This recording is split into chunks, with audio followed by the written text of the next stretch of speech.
Marco teórico. En el área de instrumentación y control es fundamental analizar cómo responde un sistema cuando recibe una señal de entrada. Muchos sistemas electrónicos, mecánicos e industriales no reaccionan de manera instantánea, sino que representan un comportamiento transitorio antes de alcanzar un estado estable. El estudio de este comportamiento permite evaluar el desempeño, estabilidad y precisión del sistema. Uno de los tipos de respuesta más comunes es la respuesta subamortiguada.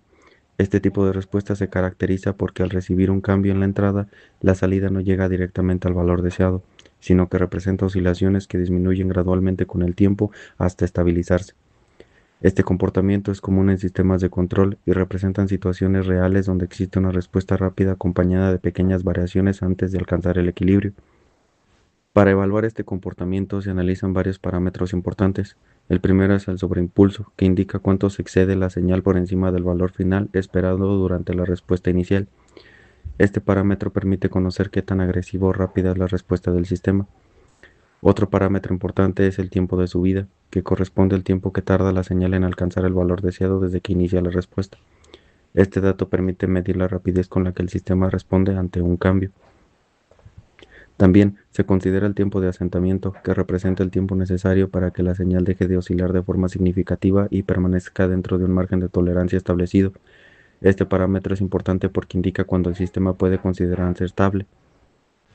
El error en estado estable es otro indicador relevante, ya que muestra la diferencia entre el valor esperado y el valor final realmente alcanzado por el sistema una vez que la respuesta se estabiliza. Un error pequeño indica mayor precisión en el comportamiento del sistema. Muy bien, pues en este caso tenemos la tarea 1 de la unidad 4, que es un graficador de señales subamortiguadas utilizando el apio. Tenemos en nuestro lado izquierdo los datos de entrada y en el lado derecho los datos de salida. En este caso vamos a explicar pues cómo funciona el BI. Al correrlo, muestra una señal, en este caso ya tengo esta programada. Al ir variando los parámetros, vamos a utilizar el de graficar y pues va cambiando la forma de la onda que muestra en pantalla. Nos muestra el error en estado estable, el porcentaje sobre impulso, el tiempo de subida en segundos y el tiempo de asentamiento de la señal. En este caso hay que recordar que un factor de amortiguamiento es entre 0 y 1, el valor de z, y pues esos son los datos que se necesitan para operar el programa. El código del programa es el siguiente.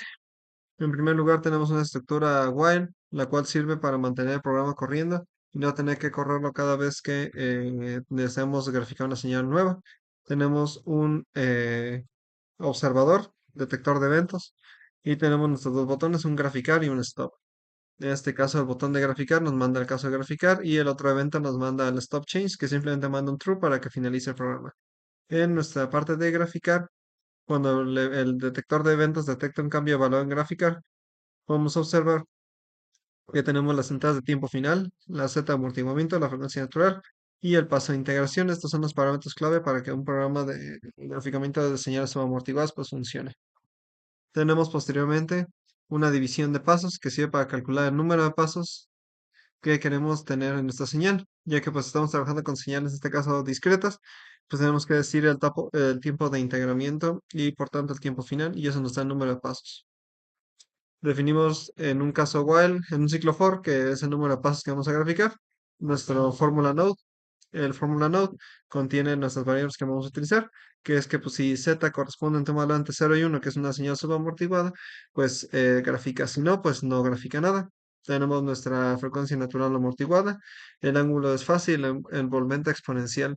Estas ecuaciones sirven para determinar cómo va a comportarse la señal hasta estabilizarse en un valor determinado, que en este caso decidimos un escalón unitario de valor 1. Podemos observar aquí la ecuación, que es 1 menos el decaimiento por el ángulo de desfasamiento, que pues básicamente sirve para definir el tiempo de caída de la señal. Sacamos estos datos y es un arreglo de datos. Entonces, lo podemos mandar a graficar, que es en este caso el waveform graph. Utilizamos la extracción de datos para obtener el máximo y el mínimo y así obtener el porcentaje sobre el impulso y el error en estado estable. Tenemos otro ciclo while, el cual determina el valor del tiempo de asentamiento. Esto sirve para saber cuándo la señal entra dentro del rango de tolerancia establecido. Simplemente leemos la señal, obtenemos el inverso ya que lo estamos calculando de un arreglo inverso transpuesto tenemos el tiempo de asentamiento y así obtenemos pues el tiempo de asentamiento.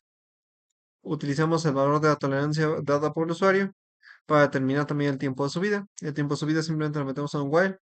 Utilizamos la función que detecta cuando el valor sea mayor a 1. El programa se detiene y nos dice en dónde se encuentra el tiempo de subida y lo multiplicamos simplemente por el paso de integración para determinar el tiempo exacto en que el programa, en el que la señal pasa por el valor deseado. Por último, nada más tenemos un escalador, un waveform graph de scale multiplier, que básicamente sirve para adaptar la escala de la señal al valor que nosotros queremos. Y así podemos observar que en este caso la escala de tiempo pues se adapta a la señal que nosotros estamos utilizando. Por ejemplo, si bajamos la frecuencia natural, vamos a ver cómo sigue moviéndose aquí. Si lo bajamos aún más, nos vamos a un tiempo final diferente y pues así va funcionando. Buen día, en este video presentamos nuestro instrumento que se realizó en Lasvio para el análisis de sistemas subaamortiguados ante un escalón unitario. La restricción principal del proyecto es realizar todos los cálculos de los parámetros transitorios de forma nativa, utilizando lógica de programación matemática y arreglos sin depender del modelo de simulación y control de National Instruments. El usuario puede ingresar los parámetros del sistema, ya sea la Z, que es factor de amortiguamiento, tenemos la frecuencia natural, el tiempo final y la tolerancia. Como primer caso, presentaré lo que es una configuración de Z punto 2, una frecuencia angular de 1.5, tiempo igual de 10 y una tolerancia igual de 2. Ahorita nuestro BI lo que va a ser graficar estos valores que yo hice. Aquí podemos presentar la tabla y los datos de salida, que es el error en estado estable, el sobreimpulso y tiempo de subida, tiempo de asentamiento. Podemos denotar que el sobreimpulso es muy alto, cercano a 52.7, porque el sistema casi no tiene oposición para frenar la energía inicial. Luego tenemos el tiempo de asentamiento, que es largo porque las oscilaciones tardan mucho en atenuarse y entran permanentemente en la franja de la tolerancia de 2%. Luego tenemos el error en estado estable, que es prácticamente cero, ya que al extinguirse la parte exponencial con el tiempo, la señal se estabiliza exactamente en el valor de referencia. Luego tenemos un siguiente caso, que sería utilizando otra z, que sería de 0.7. Tenemos de frecuencia angular de 5 y tenemos también una tolerancia de 10%. Igual graficamos y ahora cambian los valores y cambia la graficación. Para el segundo caso, aumentamos amortiguamiento hasta 0.7 como ya vimos.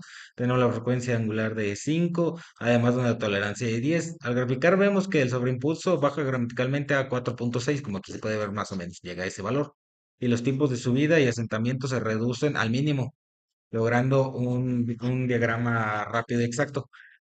Después, mediante la función para el tiempo de subida, interpretamos los cruces de 10% y 60%. Y para el asentamiento recomendamos el arreglo de forma inversa para detectar el último punto fuera de la tolerancia. Con esto el problema queda solucionado, además de toda la presentación y nada más de una carrera muestro lo que es el diagrama de bloques. Aquí el diagrama de bloques logramos esto utilizando una fórmula de Noda, que pues, es la que introduce todas las fórmulas y se puede ver cómo se interactúan para calcular la ecuación del sistema, todo lo que se nos presentaba, lo que era el tiempo en el error en estado estable, tiempo de asentamiento, tiempo de subida, el sobrepulso, o sea, entre todos los valores que ahí se presentaban.